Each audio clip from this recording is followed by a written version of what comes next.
সবাই একটা কথা মনে রাখেন, আমরা বলি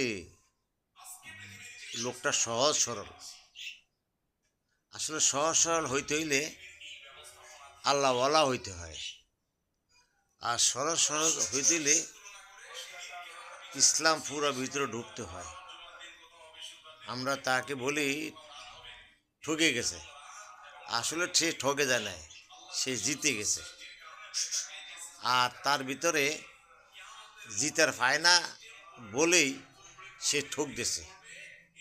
মানুষ মনে করে যে আমি তাকে ঠকাইছি, আসলে সে ঠকাইছে একবার, সে ঠকবে চিরদিন বারবার।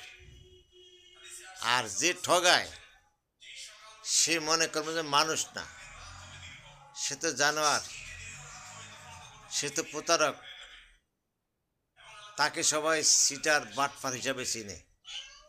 ঠকে যাওয়া বড় কথা নয়। ঠকে যাওয়া মানে সরল মনে বিশ্বাস করছে, ভালোবাসছে। এই ভালোবাসার মাঝে সে একজনকে বিলাপ দিলে সে তো চিরকালেই ঠগের পালায় থাকবে। আর ওনাকে বলবে সে তো সরল সহজ আল্লাহওয়ালা মানুষ।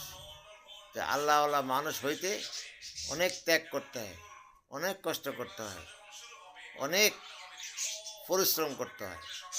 আমরা আসলে যা দেখি তাও ঠিক না, আর যা শুনি তাও ঠিক না।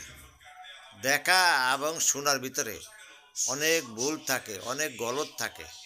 এই জন্য ইসলামী আকিদা অর্জন করতে হবে, তাহলে ঠক জিত পুরা বুঝে আসবে।